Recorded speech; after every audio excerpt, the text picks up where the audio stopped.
Hey Lee, thanks for joining me today.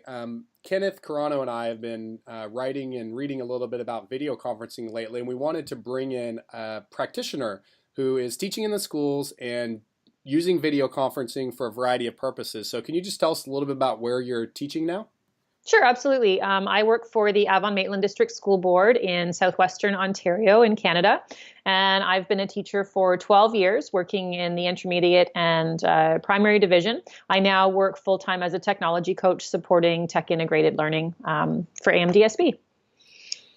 So, can you tell us a little bit about how you started video conferencing and how that's progressed in your career and what you're doing now? Absolutely. So the Avon-Maitland District School Board is a very rural school board. So I noticed back in 2011, really started to become aware of the inequity and the kinds of experiences we were offering kids in a rural setting compared to the experiences kids were getting in a city.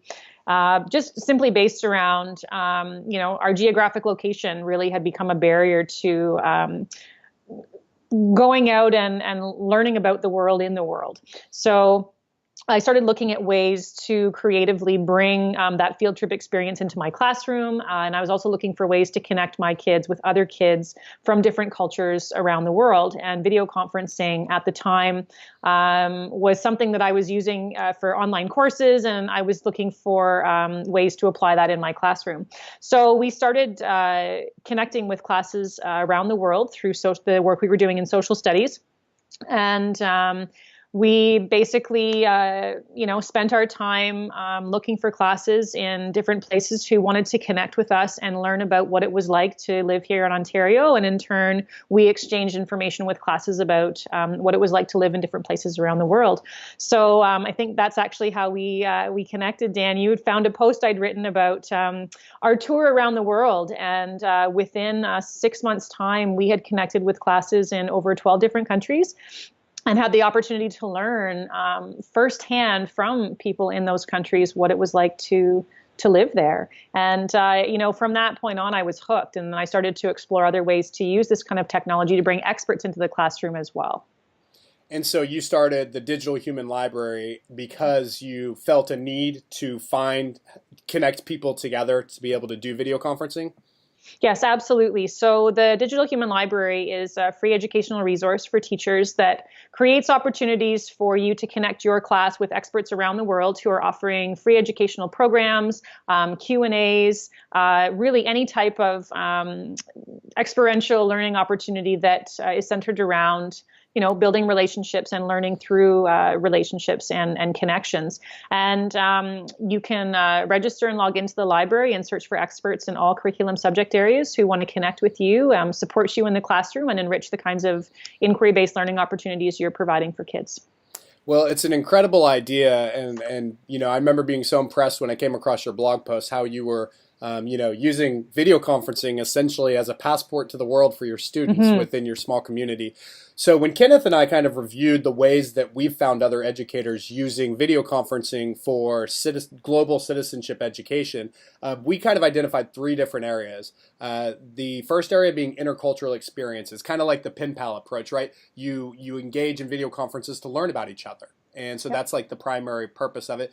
We also found a lot of educators who completed video conferences for intercultural projects, which means they have some other aim, there's some project or thing they want to accomplish, but of course in those experiences you get to know each other. And so there's obviously a level of intercultural learning that happens in those too. And then finally, learning about cultures, which often tend to be more like bringing someone into your classroom, maybe for a one-time 30-minute, lecture or discussion about like their culture or their history or things like that. And that can be maybe one that could work better if you just you only had, a limited amount of time. And so you wanted to bring an expert in. Can you kind of tell me, like, how do you think that fits with what you've seen people doing with video conferencing? I think you've done a really great job. I don't want to use the word packaging, but essentially identifying, different ways that video conferencing is used as a tool for learning. And I think for a lot of teachers, I know for me, it started out as a way just to get to know other people and other cultures, right? Those experiences that you talked about. And once we because there's so many pieces to become comfortable with before maybe diving into a project per se.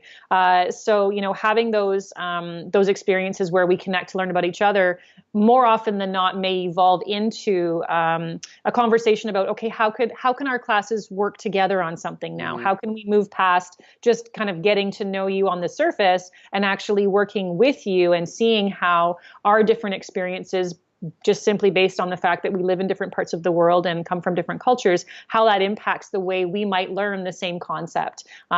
So I think I don't want to say there is a process, because I know teachers definitely jump in and just take on the project or want to connect with an expert and and move forward with learning, in that certain way. So, but I think for teachers who get started, it really is often, let's connect, get to know each other. And then, what evolves from that tends to be more focused work and opportunities to actually build relationships and get to know each other.